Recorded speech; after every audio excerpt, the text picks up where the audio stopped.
I'm Libby Micheletti. I am a marketer. I've done all kinds of marketing. I spent the first 10 years of my career at agencies, and then I was in-house for a couple of years at Dyson before spending the last five leading marketing for very small bootstrapped startups.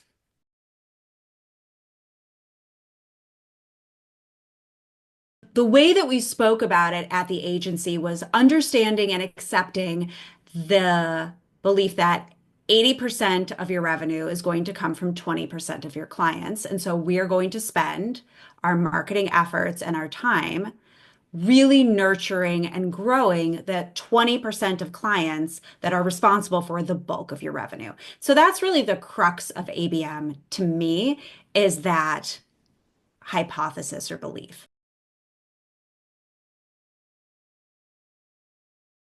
If you then lean into this idea that 80% of your revenue is going to come from 20% of your accounts, okay, well, what are those 20% of your accounts? What do they look like? Who is this ideal customer for you? If you're in a really small town or a really niche industry of who you provide, who would be that ideal client?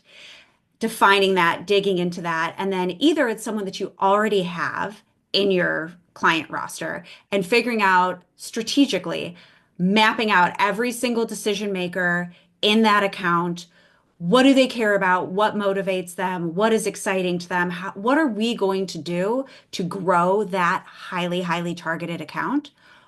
Or alternatively, maybe there's an account that you would love to land. If you were to put all of your eggs in one basket of like, we just need to land this one account, what is sales going to do? But also, how is your marketing team going to support you in that? For really, really small businesses, it's about who are the accounts that you want to land that are going to be important for your business growth. And if you were going to put everything you had into landing those accounts, what would that look like?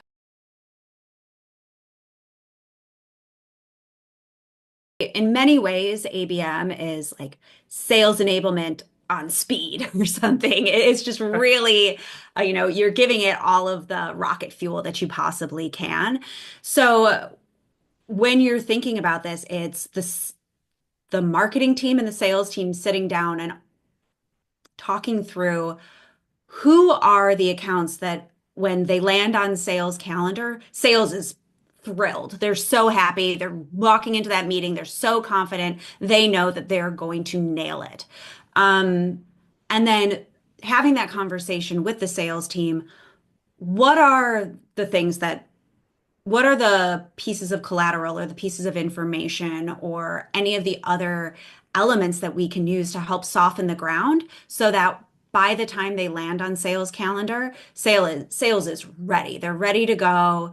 They have everything they need. The customer is, or the prospect, I should say, is primed for that conversation. At the end of the day, when you get sales and marketing together, some of my favorite people, especially when I'm working at a startup, and I was leading marketing, sales was my bestie. They were my favorite person to talk to because they have the insights for me to be able to do good work and really move the needle. And I have the resources that I can give them so that they can then really hit the ground running and make the impact that we as a business need them to.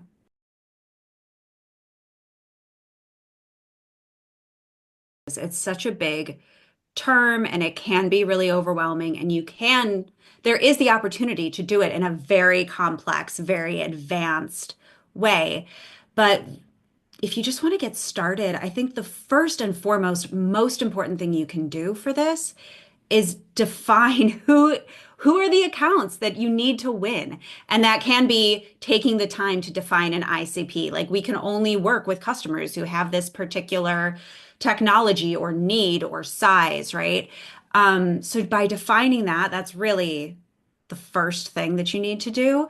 And then secondarily is getting into could be, marketers would call it a persona or a buyer journey or a buying team profile, right? So just thinking through, but at the end of the day, the question is, who is this person who's the decision maker? What do they care about? What are the things that are going to be important to them? And how are you positioning your solution to meet them where they are. And if you can start with those questions and start answering that, sure, you can go in and add a bunch of other technology or other things, but allowing yourself to come in with that level of focus is going to lay the foundation for any of the later decisions that you make at that like ABM level. I think there's so many, there are so many pieces of technology that support ABM, and some of them are really, really cool, which is fun. But if you've already got too much going on, it's about focus at the end of the day and really using your resources wisely.